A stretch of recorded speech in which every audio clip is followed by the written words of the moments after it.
All right, welcome back, everybody.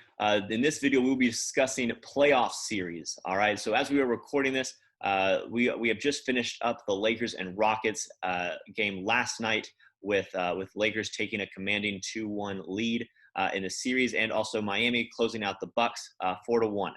So right now, Celtics and Raptors are about to go into their next game, as well as Denver and the Clippers are about to finish up their series, game 4 tonight. So, Rourke, what have your thoughts been? We'll start in the East, and we'll talk about Miami and Milwaukee to start out with. What were your thoughts? Giannis kind of getting injured and not being able to play the last two games. Played a little bit of Game 4, wasn't able to play at all in Game 5. The Bucks, Chris Middleton with his heroics, getting them at least one game, a gentleman's sweep to finish it off. What were your thoughts on that series? Disappointing if you're a Milwaukee fan. I don't want to say it, but the Bucks played better with Giannis off the floor. And that's not to say that the Bucks are better without Giannis, because there's no way they ever would be. But when Giannis went down with that ankle sprain, it looked like the other players decided, hey, this is our time. The season's ending. You think they would have, kicked themselves in the butt a little earlier in the series. But they didn't really show, like you said, Middleton's late game heroics had a great game. I did have some other solid games throughout the series, but he by far his best game in Game 4 when they were able to pull ahead and barely even sneak a win. It looked like the Heat were still going to sweep them, but they were barely able to win that in overtime thanks to Middleton. But the Bucks look like the same thing as last year. They really solid team, great defensively, great offensively. This looked like they were going to be potentially a 70-win team this year. They were on track. I think they were 52-8. And then they finished since March when they were 52-8. I remember they lost to the Blazers or something. Since then, they've had a negative record. I don't remember off the top of my head, but it's something around like 18-21. It's not that good, and especially when you consider that they're the best team in the East and they had the best record. But since then, they just have not been playing well. When they came back from the bubble, they were just honestly not playing well and not playing like the team we saw to begin the year last year or this season, I guess, and before COVID. So ever since the bubble, they've not been playing that well, and it showed in the series. I mean, they got mopped by Orlando in Game 1, and it looked like what's going on with Milwaukee here.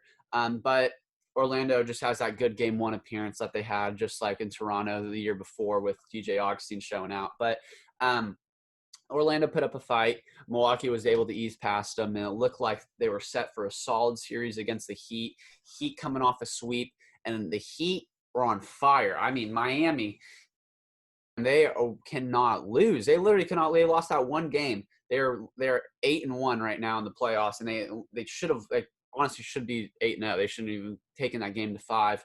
But Miami, unbelievable how well they're playing, how much they're proving all the doubters and all the haters and all the naysayers wrong with that young group in Jimmy Butler. As we've talked about earlier with our defensive player of the year, most improved player of the year, with Bam Adebayo helping out the Heat, and they've got Goran Dragic as a veteran, and they got the two solid rookies with Kendrick Nunn and Tyler Herro. But they've got great other players on their team. Jay Crowder, no one really talking about. Obviously, they got Iggy making a little bit of an impact, but they got these other players, Kelly Olynyk, no one really talking about. These really, really good, I don't want to call them role players because they're better than role players, but they're really good players on their team that are honestly the reason Miami cannot lose. And since they've only dropped one game, obviously Jimmy Buckets is playing very, very well right now. But Miami just was in control the whole series against Milwaukee. Looked like, Giannis I don't want to say he got kind of stumped in the paint, but he would just come in, everyone would crash the paint. And while he was able to still score and create for other people as he does, it was the same thing that happened last year in the playoffs, where it looks like if you can just pack the paint, slow down Giannis, it's going to slow down the whole team. And that's why Miami was able to be so successful, because they got a guy that can really stop the paint with Bam Adebayo and help with Jimmy Butler, etc. So great series to watch. At the end of the day, Miami deserves more credit than they're getting. I think they will beat the Celtics probably, even if it's the Raptors who makes it. I definitely think they're going to the finals. Really exciting team to watch. Absolutely, and I think you kind of nailed you kind of alluded to it right there. Just the battle in that series is defense and depth, right? Most of the superstars aren't amazing three pointers. Usually get a lot of their points inside the arc with Giannis and Jimmy. But and at the end of the day, Miami came out more with more energy and better defensively. I think they had more defensive pieces, even though Milwaukee obviously finished the regular season number one in defensive rankings. But Miami's they've got so many guys that are those lengthy, wings in Iggy and Jay Crowder and Jimmy. Even Bam able to guard multiple positions, right? And Tyler Hero, Goran Dragic able to play their role in it. They're not amazing defenders by any means, but being able to play a little bit of defense there. Kendrick Nunn as well, a great on-ball defender. Really, just the multiple pieces that they have on defense really helped them in throwing multiple bodies at Giannis and making every possession hard for him. Hmm. For sure. And Milwaukee was.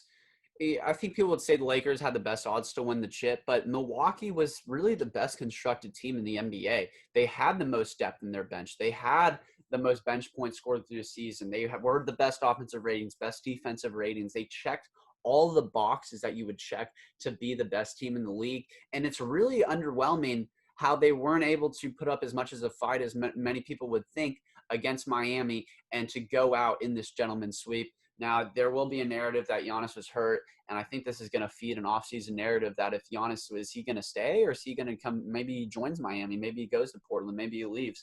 But whatever he wants to do, it's his decision at the end of the day. But Milwaukee had a good series. At the end of the day, though, Miami's just a step ahead. Absolutely. And I think another thing we can mention is is the Giannis leaving rumors, right? Now, I don't think another small market team in the East could take someone taking their talents to South Beach and kind of resetting the franchise again. But Giannis leaving is a big narrative. Now, I don't think he will. I think he's going to stay in Milwaukee, and you can share your take as well on that. But I really think that Giannis is going to stay. And here's the thing: there is going to be a narrative, at least in the Bucks fan base, that if Giannis had played. If Giannis was healthy, we would have won, but I really don't think that it was their year. I think, and you alluded to it as well.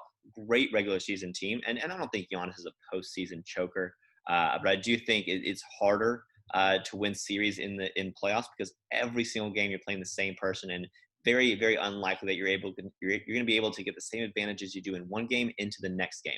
Because obviously this is the NBA. Guys are smart. They've played basketball for multiple years. They know what to do, and they know how to adjust properly. Now, what do you think about the rumors of Giannis leaving? Do you see him going to the Heat, or do you see him going to another team? Yeah, I mean, just real quick before that, Giannis did have a solid series too. Like you said, he didn't play bad. He played well, honestly. But it, Giannis, I think that, like you said, when you just play a team over and over again in a series type, they can account for what you're going to be doing and plan and scheme better for you. And it's not that if you can scheme for the Bucks, you can beat the Bucks, but the, their style of play with Giannis and going to the paint and then creating for other people, it's not going to work every single time. And we saw that through the playoffs. It's great throughout the regular season, especially when you have great role players and great depth on your team. You're going to be able to win many games like we saw. But when you're in a tight playoff series against a good defensive team, you're going to need other players to score. And Chris Middleton, a great guy, really good all-star player, but he is not like they're not going to win a chip if he's the second best player for Giannis, right? You need I think Middleton could be the second best player on a winning team, but it's not going to be Giannis. You're going to need another guy to pair with Giannis that can create for other people. You need it. Bledsoe, you could say he does that at times, but I think you need another player who's a good shooter like Middleton, but can really create for other guys because that will open up the paint more for Giannis when you have guys that can do that. But, Middleton's a great shooter. You can spread the floor a lot. Bledsoe can attack here and there, but you really need, I think, if Milwaukee wants to win, they got to bring on Giannis back, obviously, but they're going to have to create, which they don't have the cap space for. I think they need another kind of score playmaker to spread the floor for them. But, yeah, we'll see.